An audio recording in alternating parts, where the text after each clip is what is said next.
Ya, baik, terima kasih Anda yang masih tetap bersama dengan kami dan tentunya kita masih bersama dengan Wakil Bupati Sidoarjo yang untuk spesial program 1 jam saja di malam hari ini. Tadi kita sudah sedikit mengarah pada solusi penanganan banjir yang ada di Sidoarjo, begitu. Pak Nur, ketika Anda menyebutkan ini ada sebuah program memang tengah dipersiapkan. Nah, bagaimana ketika yang ada di hadapan mata, ada beberapa kawasan yang sampai dengan hari ini untuk Sidoarjo itu masih ada genangan yang cukup, begitu ya, cukup membuat masyarakat resah, tidak nyaman dan sebagainya. Apa sih Pak langkah konkret yang bisa coba dilakukan oleh Pemkab Sidoarjo dalam waktu untuk sekarang ini Pak, real time-nya ini?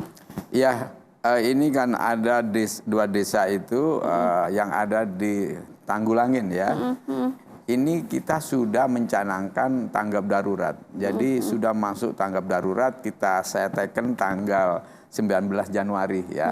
Jadi sudah masuk tanggap darurat, artinya kita harus berusaha maksimal betul-betul menyelesaikan masalah banjir.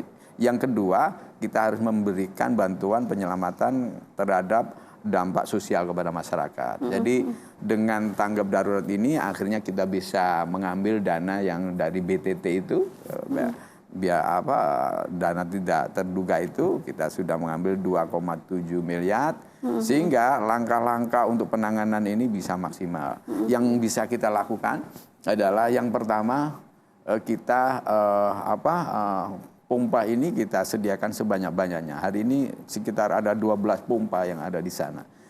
Airnya kita pompa, kita keluarkan, dan yang kedua juga kita ingin melaksanakan normalisasi terhadap sungai-sungai yang ada di sekitar situ.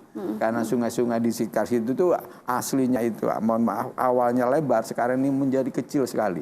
Dan di kanan kirinya banyak rumah-rumah liar dan bangunan-bangunan yang permanen. Ini saya sudah perintahkan dan dilaksanakan oleh Pak Camat, dan harus ini banjir ini bisa diselesaikan atau tidak, rumah-rumah itu harus nanti dibersihkan. Lalu sungainya harus diperdalam dan diperlebar. Itu dan yang ketiga adalah kita membuat di sana itu ada penampungan air ya.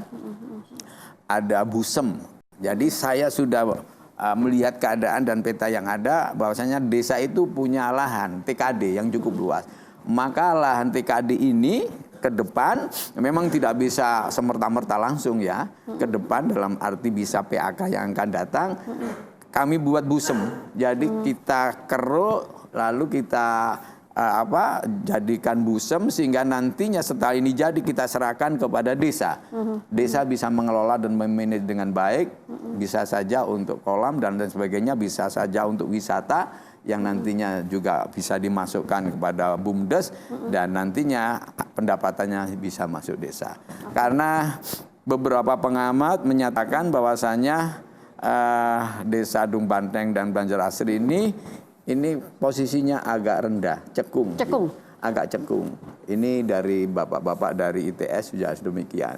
Agak cekung, ini pengaruh dari mungkin lumpur lapindo dan lain sebagainya. Jadi air yang ada di sana itu tidak bisa dialirkan, harus disedot, harus dikeluarkan pakai pompa. Jadi tiga itu yang kita lakukan dan juga melakukan bantuan kepada masyarakat. Setiap hari kita kasih makan 3.000 setiap hari, kebutuhan lalu sepatu. Dari dampak sosialnya pun juga sudah mulai dipikirkan oleh Pemkab Sidoarjo. Sejak awal. Ya? Kesehatannya juga demikian dan lain sebagainya. Jadi tapi kami terus terang saja sangat berpikir keras dan kayaknya nggak bisa tersenyum enak kita selama banjir itu belum bisa teratasi di Sidoarjo. Jadi mudah-mudahan itu bisa teratasi dan kedepannya kita siapkan program-program untuk jangka panjang. Oke Pak Nur, ini masyarakat tahu Anda sebagai PLT Bupati Sidoarjo. Ya. Sebagai penutup di segmen terakhir ini Pak Nur, apa sih Pak dalam arti langkah percepatan apa yang mungkin bisa Anda lakukan agar masyarakat Sidoarjo ini bisa sedikit lega dalam arti di sisa masa bakti Anda ini? Ada hal yang bisa dilakukan untuk bisa mempercepat begitu kan beragam percepatan pembangunan dan sebagainya di Sidoarjo, Pak Nur? Memang saya ini adalah memimpin pada tahun akhir. APBD ini sudah digedok menjadi DPA. Ya. Artinya kita tidak bisa mengelola Mungkin berubah APBD, begitu ya? berubah tidak bisa. Yang bisa adalah melaksanakan APBD tersebut yang berupa DPA, dokumen untuk pelaksanaan. Perubahannya pembangunan. sebatas apa Pak yang mungkin bisa dilakukan? Nanti pada saat pertengahan ada di bulan Agustus. Tapi saya juga mempunyai kesempatan untuk menyiapkan pembangunan di tahun 2021. Ini yang kami berharap. Jadi yang 2021 ini yang kami berharap, karena kami nanti RKA dan sebagainya mungkin masih saya. Jadi ini saya berharap agar supaya bisa kita tata sedemikian rupa sehingga skala prioritas betul-betul menjadi kenyataan. Ketika masyarakat di 1 tahun terakhir ini mendambakan apa Pak, perubahan ke arah yang jauh lebih baik, itu masih mungkin untuk bisa Anda upayakan Pak Nur? Ya bisa, salah satunya contoh adalah bagaimana APBD 2020 ini berjalan cepat. Betul. Lelangnya juga begitu, lelangnya jangan di tengah tahun atau akhir tahun. Lelangnya harus di awal-awal ini harus berjalan. Yang kedua, kita akan memang dapat ujian ya, ujian dari Tuhan, dari Allah.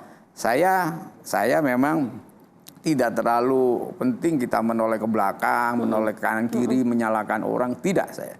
Tapi saya berharap kesemuanya mulai saat ini harus bekerja yang baik dan benar.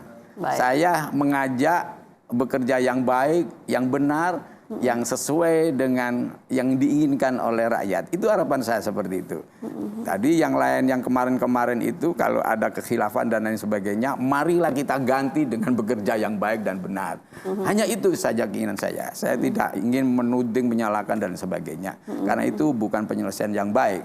Tetapi yang saya inginkan, marilah keseluruhannya komponen yang ada, baik di pemerintah, masyarakat dan lain sebagainya, sudah berhentilah kita menghujat dan lain sebagainya, tetapi marilah kita dengan tekad, dengan niat yang lurus, mari kita bekerja yang baik dan benar, dan kita berpikir untuk kepentingan masyarakat, dan skala prioritas pembangunan juga kita laksanakan. Luar biasa, terima kasih Bapak Haji Nur Ahmad Saifuddin yang sudah bersama dengan kita. Semoga begitu ya, dari apa yang kita perbincangkan di malam hari ini, Pak Nur bisa benar-benar bisa memberikan manfaat untuk kita bersama, khususnya adalah masyarakat Sidoarjo. Insya Allah nanti semoga Pak Nur berkesempatan kembali begitu ya untuk bisa hadir di sini, menyapa secara langsung masyarakat Sidoarjo, tentunya Anda pemirsa BBS TV. Terima kasih yang sudah bersama dengan kita hampir 1 jam ini. Saya Eli Prabowo pamit, sampai jumpa. Wassalamualaikum warahmatullahi wabarakatuh. Waalaikumsalam.